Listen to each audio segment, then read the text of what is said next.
तो hello bears, तो आज हम लोग पढ़ने जा रहे हैं फ्रेजेस के बारे में।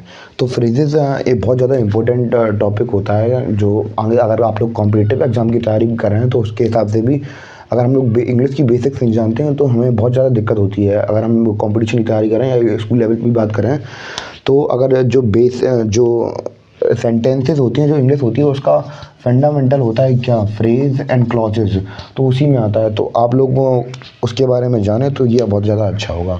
तो चलिए हम लोग समझते हैं कि फ्रेजेस होते क्या हैं। अगर हम इंग्लिश की बात करें तो इंग्लिश में सबसे पहले क्या होते हैं, सबसे छोटा यूनिट क्या होता है इंग्लिश का, सेंटेंस इंग्लिश का तो क्या होता है, वो यूनिट होता है, वो होता है लेटर्स, जैसे ए बी सी या डी। इनसे मिला के क्या बनते हैं, वर्ड्स। जैसे कि क्या वर्ड्स बनते हैं, कैट, डॉग, क्लोज। तो ये इनसे मिलके ये शब्द बनते हैं।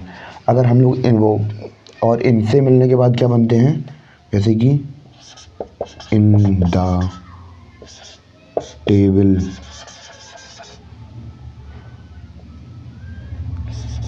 At the zoo.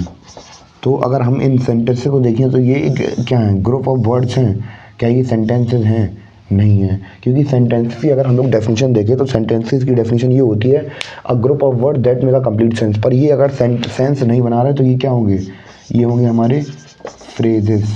क्या होंगे, फ्रेजेस। तो यही होती है फ्रेजेस की डेफिनेशन, कि जो क्या बनाते हैं, जिनमें क्या नहीं होता है, सब्जेक्ट और वर्ब नहीं होते हैं। क्या नहीं होते हैं, सब्जेक्ट और वर्ब नहीं होते हैं। या फिर इसमें कहो फ्रेज दे दें, आई मीन सब्जेक्ट दे दें तो वर्ब ना दें, अगर वर्ब दे दें तो सब्जेक्ट ना दें। तो यही इसकी डेफिनेशन होती है। और इसको हम लोग क्या, इसकी अगर डेफिनेशन लिखना चाहें तो क्या होता है, ग्रुप ऑफ बर्ड्स। ये ग्रुप ऑफ बर्ड्स होते हैं, पर इनका कोई कंप्लीट सेंस नहीं होता है। क्या नहीं होता है, इनका कोई सेंस नहीं होता है, कोई मतलब नहीं निकलता है। जैसे in the table, at the zoo, तो इसका कोई मतलब नहीं निकलता है।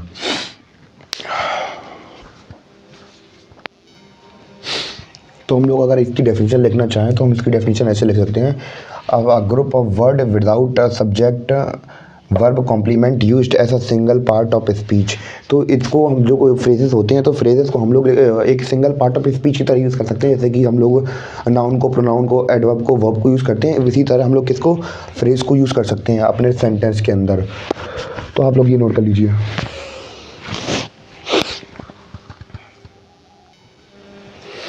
और अगर हम लोग फ्रेजेस को और अच्छी तरीके से समझे, तो अगर हम लोग इसको और डिटेल में समझे तो अगर हम लोग ये कह सकते हैं कि a phrase is made up of a group of words. तो हम लोग कह सकते हैं कि फ्रेज जो होती हैं वो एक ग्रुप ऑफ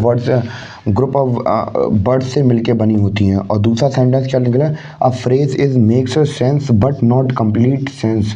तो भैया जैसे कि अगर हम लोग एग्जाम्पल लें इन द टेबल, तो हम सेंस निकाल लेंगे टेबल के ऊपर, पर पूरा सेंस नहीं निकाल पाएंगे, किसने क्या किया, टेबल के ऊपर क्या किया, किसने नहीं किया। तो ये निकालना थोड़ा मुश्किल पड़ जाता है। तो ये कोई कंप्लीट सेंस नहीं बना सकते हैं। Can not stand alone as a sentence. तो ये सेंटेंस की तरह पूरे इंडिपेंडेंट नहीं होते हैं। इनके लिए कि कोई ना कोई पूरा सेंटेंस और या क्लॉजेस चाहिए पड़ती हैं।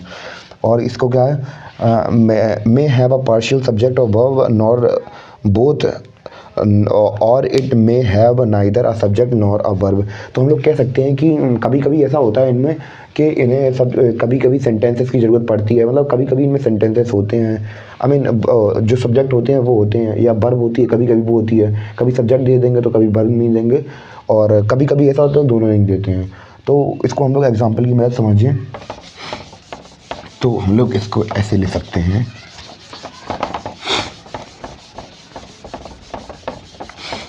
जैसे इसको अगर हम लोग एग्जाम्पल की मदद समझें, एग्जाम्पल से बहुत जल्दी समझ में आता है। क्या एग्जाम्पल हम लोग ले लेंगे इसका, क्या, माई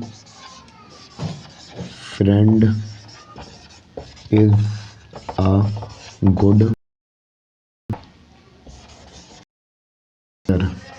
तो हम लोग माई फ्रेंड वाला पार्ट है, ये क्या है, क्योंकि यहाँ पे माई फ्रेंड जा रहा ना वर्ब है।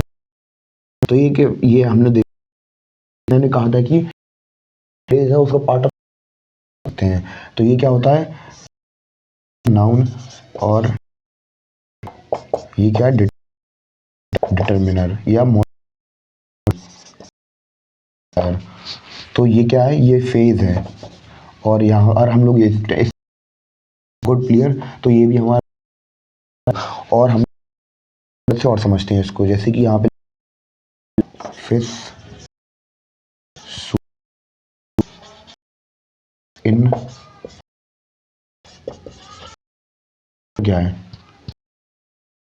फिश क्या है, तो हम लोग